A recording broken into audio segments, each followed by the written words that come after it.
I walked into my home and found two strangers sitting in my kitchen. One of them was the man my wife had cheated on me with. He looked me straight in the eyes and said, "She's mine now. Behave yourself, and maybe you'll be left with a piece of your empire when we're done." Then she added, "A real man would never let me slip away. That's why I went to someone who knows my worth." That was the last thing they said, before my fist shattered his silence and his jaw. The sound his face made against my knuckles didn't satisfy me, not even close. I wasn't thinking clearly. You don't.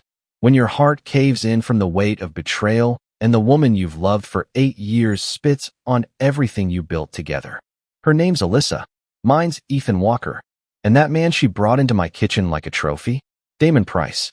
Slick hair, smug mouth, designer jacket. The kind of guy who thinks real life is a movie and every married woman is just waiting to be stolen. He hit the floor hard. Blood poured from his mouth onto my white tile. Alyssa didn't even flinch. No scream. No shame. She just tilted her head, arms crossed like she was watching a scene she'd already seen in her mind 100 times. "Wow," she smirked. "You really are pathetic." My fists clenched again, but I held back. Not for him, for myself. Because I still didn't know what the hell was going on. My hands were shaking. My voice cracked when I asked, "Who the hell is this?" Damon wiped his jaw and stood like he owned the place. "You built an empire, Ethan. Real estate, rentals, 6 figures a month, right? And all this time, your wife's been starving for something you don't even know how to give." Alyssa walked past me. No eye contact, no apology, grabbed a glass of wine from the counter and sat beside him. Like they were hosting me in my own damn home. "He gave me attention," she said, like it was some magical currency I denied her. "He listens. He doesn't come home late smelling like contracts and meetings. He knows how to make me feel like a woman." It hit me then, not just what had happened, but how long it had been happening. The change in her perfume. The way she kept her phone screen turned away. The girls' weekends that came back with lingerie missing. It wasn't a one-time mistake. It was an operation. "You used me," I muttered, my voice hoarse. She laughed, actually laughed. "No, baby. I outgrew you." I saw red. The only thing that stopped me from turning that kitchen into a war zone was the security camera over the fridge. My camera, that I'd installed. I could feel the red dot blinking, catching every second. And somehow, that's what saved me from myself. From the jail cell that would have followed. From turning into the monster they already made me out to be. So I stepped back. I looked at them. Him with his smug, swollen jaw. Her in that silk robe I bought last Christmas. I walked upstairs, not because I was scared, but because I needed one more thing. The file. See, I might have been blind to the affair, but I wasn't stupid. I'd been feeling something off for months. So I hired someone. A PI named Garrett. Military vet. No games.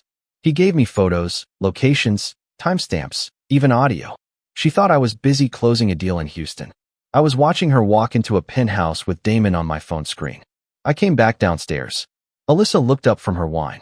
Leaving, she smirked. I tossed the manila folder onto the counter. Photos spilled out.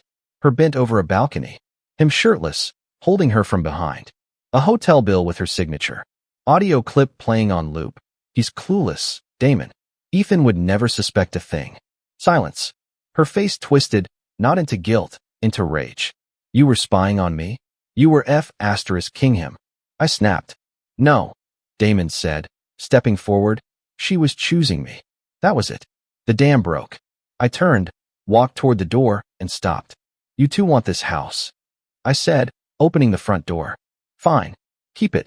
I'll be back tomorrow, with lawyers. But just know one thing." I looked right at Alyssa. "You didn't upgrade. You downgraded. And when he cheats on you, and he will, I want you to remember this moment. The moment you threw away a king for a clown." Then I left. Not because I was broken, but because I was just getting started. I should have known. Looking back now, the signs were flashing in red. I just didn't want to see them. That's the thing about loving someone too much.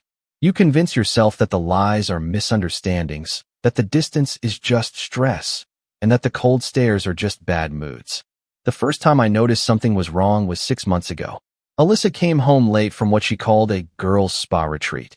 She smelled like a man's cologne, but when I asked, she rolled her eyes and said, "Oh please, Ethan, the spa masseuse was a guy. He hugged all the girls goodbye." I laughed it off. Trusted her. Like a fool. Then it got worse. She started guarding her phone like it held nuclear codes. Slept with it under her pillow. One time I walked by her while she was texting, and she jumped like a thief caught red-handed. "Work stuff," she said, and that was it. Conversation over. I told myself I was just being paranoid, that she'd been distant because of her job, or maybe we just needed a vacation. Hell, I even booked a trip to Aspen. She canceled 2 days before. Emergency at work, she claimed. The truth? She was in Miami, with him. But the moment that really flipped the switch was on a random Wednesday. She didn't know I was home early. I walked in and heard her laughing on the phone. Not just laughing, giggling, like the way she used to when we first met. That sound used to be mine. Now it was his.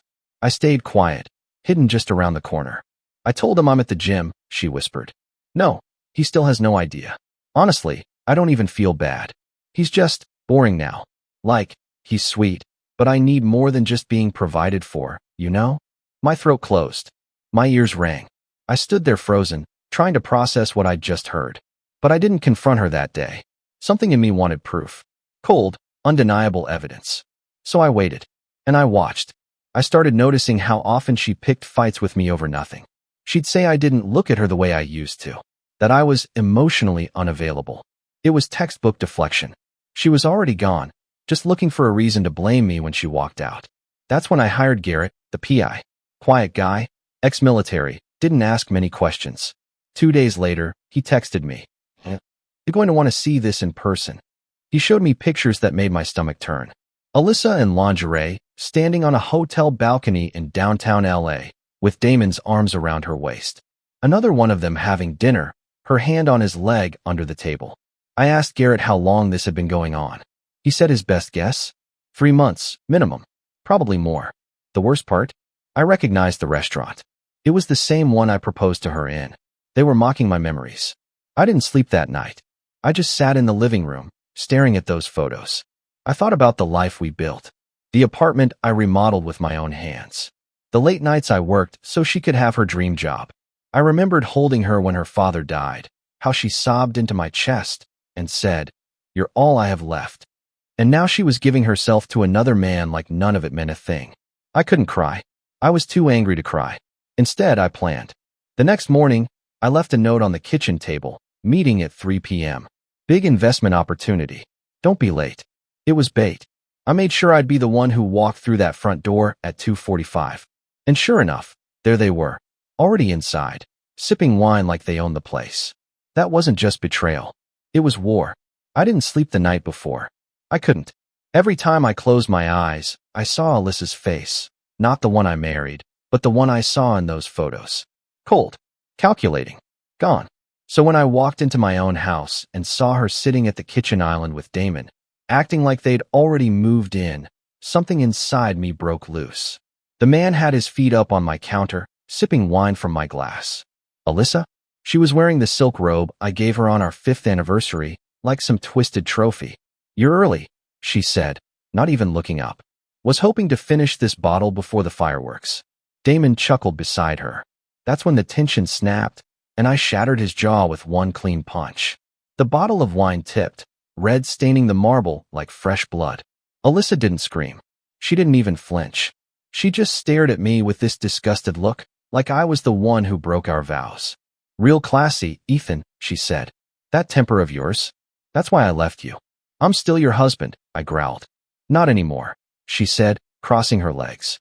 "You stopped being my husband the day you turned into a walking calendar. Meetings, calls, deadlines. You were married to your company, not me." I stood there, breathing hard, my fist still trembling. "So you went behind my back? Slept with him? In our bed?" Her eyes lit up, not with shame, but with something darker. Pride. "Damon makes me feel things you haven't in years. He touches me like I matter. You touch me like a chore." I nearly lost it again, but I forced myself to stay standing. "You could have told me. You could have said something. And listened to you throw money at it like a problem to fix." She laughed. "I didn't need your solutions. I needed a man who knew how to handle a woman like me." Damon finally spoke up, holding his busted jaw. "You're out, Ethan. She's mine now. Just sign whatever she gives you and walk away. Otherwise, things get messy." I stepped closer, looked him in the eye, and said, "You think I'm scared of you? You think you're the first little boy to play king in my castle? I built this. I bled for this life. And you think you can waltz in and take it? He smiled, cocky even through the pain. I don't think. I know. Because she's done pretending you matter. That's when Alyssa leaned in and whispered, a real man would never let me slip away. That's why I went to someone who knows my worth. That single line flipped the last switch. I didn't respond. I didn't yell. I didn't break anything else. Instead, I turned around and walked out. Because that's what power looks like. Not a tantrum. Not blood on the floor. Control. But before I left, I paused at the door and turned back. You two really think this is love? Give it time. He'll get bored. You'll start to nag. And when that happens, you'll remember this moment. The moment you burned everything down for a thrill. Then I walked out into the night. My fists clenched. My heart numb. My mind racing. I didn't just lose a wife. I lost an illusion. And illusions don't deserve mourning. Now I wanted justice. The air outside felt colder than it should have. Maybe it was the adrenaline. Maybe it was the shock finally crashing down on me. I sat in my car, engine off, just breathing. My hands were still shaking from the punch. My head was buzzing from her words. She's mine now. He touches me like I matter. A real man would never let me slip away. Every single sentence echoed like a gunshot in my chest. I didn't cry. I couldn't. There was something deeper than sadness running through me. A storm of betrayal, humiliation, and rage that I couldn't begin to untangle. I wasn't just dealing with the end of a marriage. I was dealing with the death of a dream, a future that I'd worked my whole damn life to build. I gave her everything, and she spat in my face. I drove for hours. No music, no phone, just the hum of the wheels and the chaos in my mind. I passed our favorite cafe, the one she used to beg me to take her to on Sundays. Past the park where we used to walk hand in hand before life got so complicated. Everything felt tainted, even my memories. Around 2 a.m., I ended up in the parking lot of a 24-hour gym. That place had been my escape for years. I stepped inside, nodded to the night staff, and started lifting like I was trying to exorcise the devil out of me. Rep after rep, my body started to burn, but I welcomed the pain. It was honest. Unlike her. By the time I left, the sun was rising.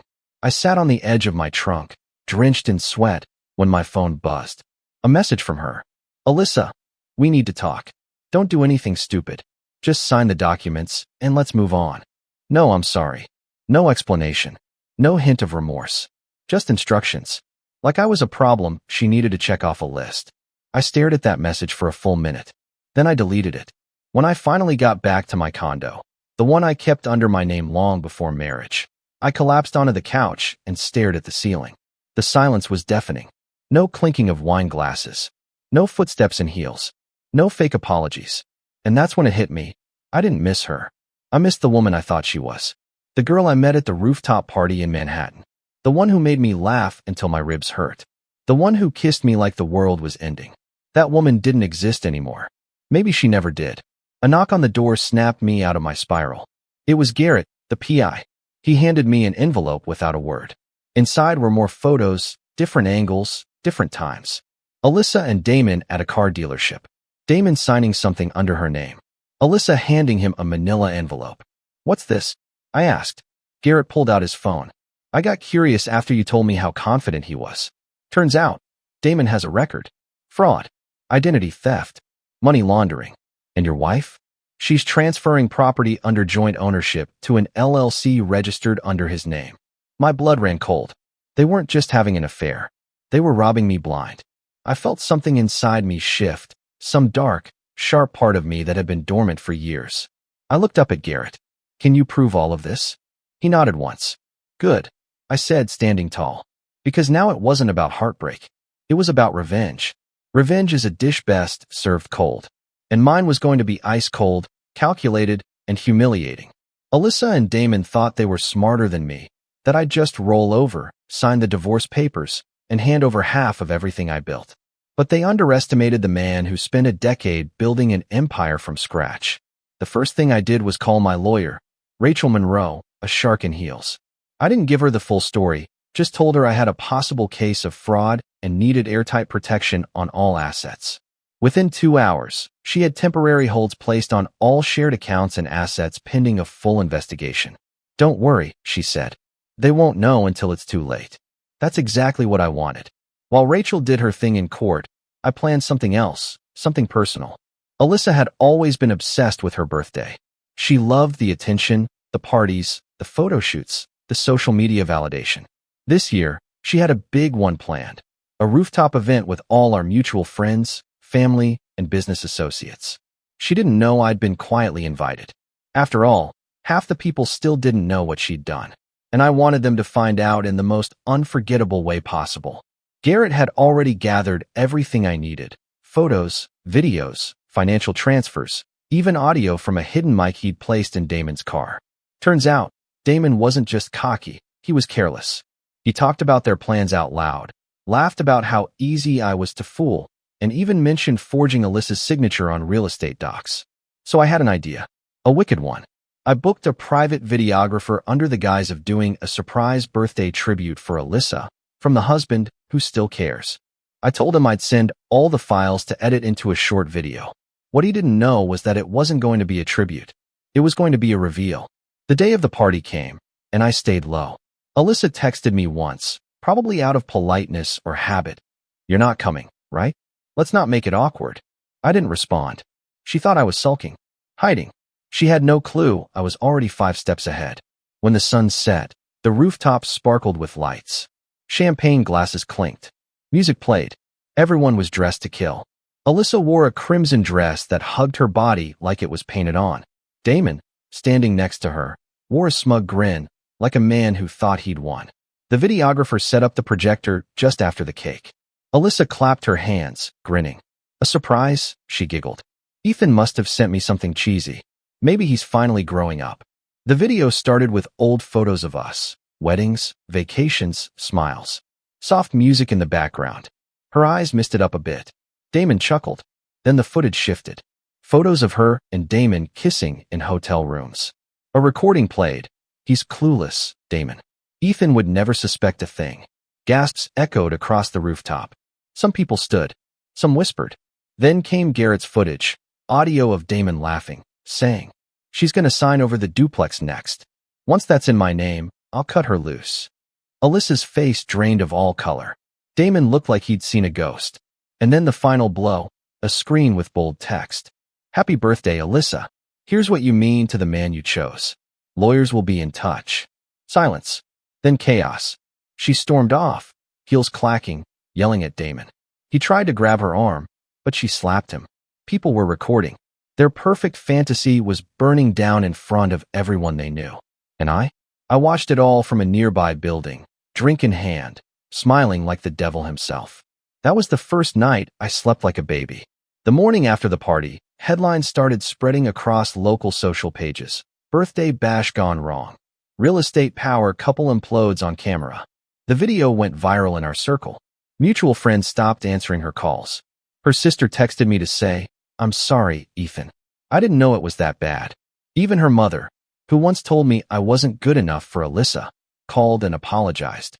But I wasn't done yet. I knew Alyssa. I knew she'd come crawling back, not because she regretted what she did, but because she feared losing everything. And right on cue, she knocked on my door 2 days later. No makeup, sweats, hair pulled back in a messy bun, trying to look innocent, like the woman I married.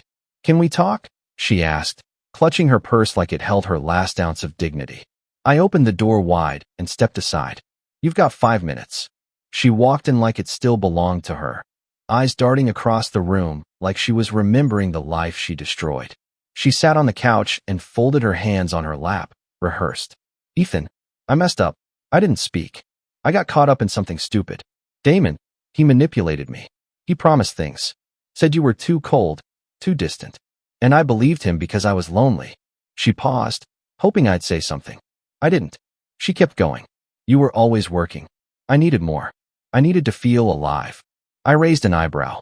"So you felt alive in hotel rooms? On balconies? While planning to steal from me?" Her mouth opened, closed. She switched tactics. "Ethan, we were partners. I helped you build this life. I deserve something. I gave you my best years." My blood boiled, but I stayed calm. "Your best years? You mean the years you lied to my face, spent my money on another man, and mocked me behind my back?" "People make mistakes," she said quietly. Don't throw everything away. I stepped forward, slowly.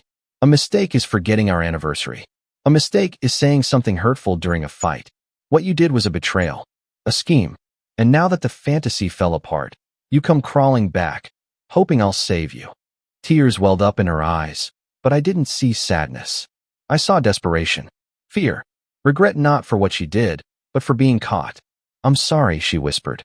No, I said, voice steady. You're sorry you lost. She stood up quickly. The tears disappeared. Her eyes went cold. You think you've won? You think humiliating me at my birthday makes you some kind of hero? I don't need to be a hero, I replied. I just need you out of my life. She stared at me for a long second. You'll regret this. I already regret ever meeting you. She turned, stormed out, slamming the door behind her. And that was the moment the illusion finally shattered completely. Whatever tiny ember of emotion I had left for her burned out with that slam. But even as she left, I knew it wasn't over. Women like Alyssa don't fade quietly. She wasn't going to let this go without another round. She still thought she could spin it, charm someone, manipulate the narrative. But I had one final card to play, one that would bury her reputation for good. Because Damon wasn't just a scammer. He was already under federal investigation. And Alyssa? She was on record helping him sign those documents. And I had it all. The next move was mine. The next morning, I met with Rachel, my lawyer, in her downtown office. She poured 2 black coffees, handed me one, and got straight to the point. Ethan, I've contacted the feds. Damon's already flagged by financial crimes. You're not just a victim here, you're a witness. And your wife? She's complicit. I nodded, jaw tight. Can they both go down? Rachel smirked. With the files Garrett collected? We don't even need a trial to destroy them. They'll plead out before the headlines do more damage. I leaned back in my chair, breathing for what felt like the first time in days. It wasn't satisfaction. It was something deeper, closure with claws. She didn't just cheat on me. She tried to rob me blind and walk away with a smile on her face. But now, the walls were closing in. Fast. By noon, agents had a warrant for Damon's laptop and phone. The two of them were living in a short-term rental in West Hollywood. Garrett had tracked them there days ago. The knock came around 1:17 p.m. Federal agents. Gloves on. No warnings. Damon was arrested in front of Alyssa, shirtless, yelling something about needing to make a call. He had no idea that I had made the call days ago. But the part that'll always stick in my mind? Alyssa, standing in the doorway, wrapped in that same red robe she wore at the rooftop party, watching them cuff her lover, asked one thing. Wait, what's this about? The agents turned to her. You're being detained as part of an ongoing financial fraud investigation. She laughed. No, this is a mistake. I didn't do anything. But when they showed her the documents, her signature on 3 forged property transfers, her face turned ghost white. The mask finally cracked. She turned, locked eyes with the surveillance camera above the door, and realized what I'd done. Game over. That night, my phone lit up with calls. Friends, family, business partners, even people I hadn't spoken to in years. Everyone had seen the news. Local couple tied to fraud ring, federal case pending. Her mugshot was everywhere. But me? I was calm. I sat on my balcony, whiskey in hand, city lights glowing below, and watched the empire she tried to steal burn from the inside. 2 days later, I got a letter from her. Handwritten.